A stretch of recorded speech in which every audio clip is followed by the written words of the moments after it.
ఒక పచ్చని అడవిలో ప్రకాశించే నదీ తీరాన అన్నిటికంటే ఎత్తుగా బలమైన బూరుగు చెట్టు ఉండేది. అదే అడవిలో పచ్చని పచ్చికతో కూడిన గడ్డి మొక్కలు ఉన్నాయి.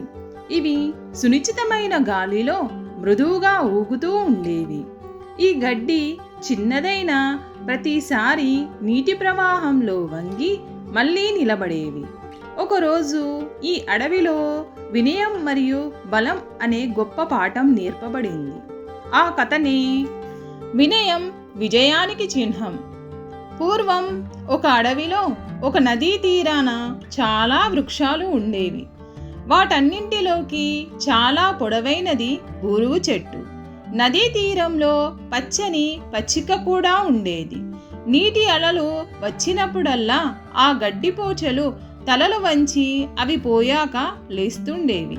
ఒక రోజున వర్షం పడడంతో నదికి ప్రవాహ వేగం పెరిగింది. దాంతో గడ్డిపోచలు తలలు వంచి నీటి ప్రవాహం వాలుకు ఉండిపోవలసి వచ్చింది. సాయంకాలానికి నదీ ప్రవాహం తగ్గింది.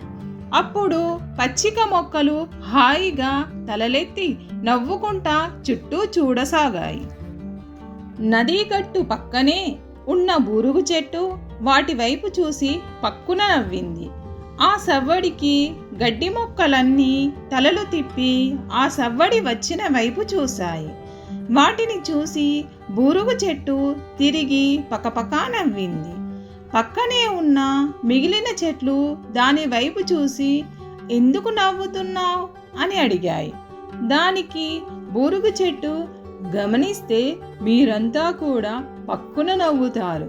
చూడండి, ఉదయం నుండి ఈ గడ్డిపోచలు నీళ్లకు భయపడి తలలు వంచుకొని ఉన్నాయి. ఇప్పుడు నీరు తగ్గాక తలలెత్తాయి. వాటిని చూస్తే నవ్వు కాక మరేమొస్తుంది? పాపం చిరుప్రాణులు, వాటి భయం చూసి నాకు ఆగని నవ్వు వస్తుంది అంటూ ఇంకా నవ్వసాగింది బూరుగు చెట్టు.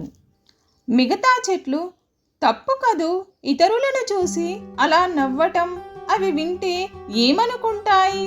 చెట్ల జాతి మనమంతా ఒక్కటే కదా అన్నాయి. ఏంటి, ఆ గడ్డిపోచలు మనము ఒకటేనా? ఆ గడ్డిపోచలు మన జాత? మాట్లాడకండి, నాకు అసహ్యమేస్తుంది అంది టీవీగా తలెత్తి. గడ్డిపోచలు మన జాతే, పెద్ద చిన్న అంతే తేడా. మనలో వటవృక్షం ఎంత పెద్దది, మనం కేవలం చెట్లమే, వృక్షాలం కాదు కదా. అలాగే ఆ గడ్డిపోచలును ఎవరి గొప్ప వారిది అంది వేప చెట్టు. గడ్డిపోచలన్నీ కలిసి ఏనుగునే కట్టేస్తాయి అనే విషయం నీవు విన్నట్లు లేదు అంది రాగి చెట్టు. చాలించండి, మీ మాటలు మన వృక్షజాతికే అవమానం.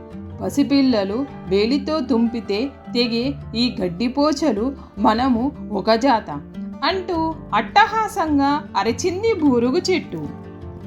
ఇంతలో గాలి వీయడం మొదలైంది. రాను రాను క్షణాల్లో గాలి వేగం హెచ్చించింది. చూస్తుండగానే తీవ్రమైన గాలిగా మారింది. ఆ గాలి తాకిడికి చెట్ల తలలన్నీ ఊగసాగాయి.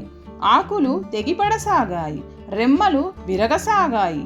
కొన్ని చెట్ల కొమ్మలు సైతం తెగి క్రింద పడసాగాయి. ఉన్నట్లుండి బూరుగు చెట్టు మధ్యకు విరిగి పడి మొండెం మాత్రమే మిగిలింది. మరి కాసేపటికి గాలి తగ్గింది. చెట్లన్నీ తెప్పరిల్లి చుట్టూ చూశాయి. అన్ని చెట్లకు కేవలం కొన్ని కొమ్మలు, రెమ్మలు మాత్రమే పోగా బూరుగు చెట్టు సగానికి తెగి ఉండడం చూసి సానుభూతిగా పలకరించాయి. బూరుగు వృక్షమా, క్షేమమే కదా?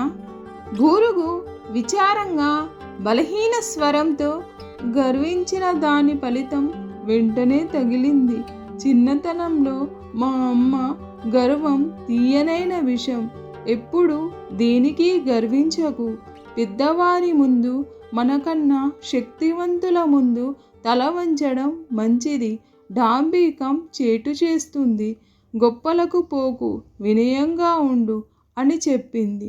నేనే మీ అందరికంటే ఎత్తుగా ఉన్నానని గర్వించి మిమ్ము ఆ గడ్డిపోచలను తక్కువ చేసి మాట్లాడాను. నేను మధ్యకు విరిగాను, కానీ ఆ గడ్డిపోచలు అలాగే తలలు ఊపుకుంటూ ఉన్నాయి. అంతా నన్ను, నా గర్వాన్ని మన్నించండి అంది. మిగతా చెట్లన్నీ, మిత్రమా, తెలియక జరిగిన పొరపాటు మరచిపో, పశ్చాత్తాపమే దానికి విరుగుడు. కొద్ది రోజుల్లోనే తిరిగి చిగురిస్తావులే, కొమ్మలు తొడుగుతావులే, దిగులు పడకు, బాధపడకు అంటూ బుజ్జగించాయి. నదీ తీరంలోని గడ్డిపోచలు మాత్రం ఎప్పటిలాగే హాయిగా నవ్వుకుంటూ, నీరు వచ్చినప్పుడు తలలు వంచుకుంటూ, తర్వాత తలలు ఎత్తుకుంటూ ఉన్నాయి. వినయం విజయానికి చిహ్నం కదూ. మీకు ఈ కథ నచ్చినట్లయితే లైక్ చేయండి, మీ ఫ్రెండ్స్కి షేర్ చేయండి. మరిన్ని కథల కోసం కథా సమయాన్ని సబ్స్క్రైబ్ చేయండి.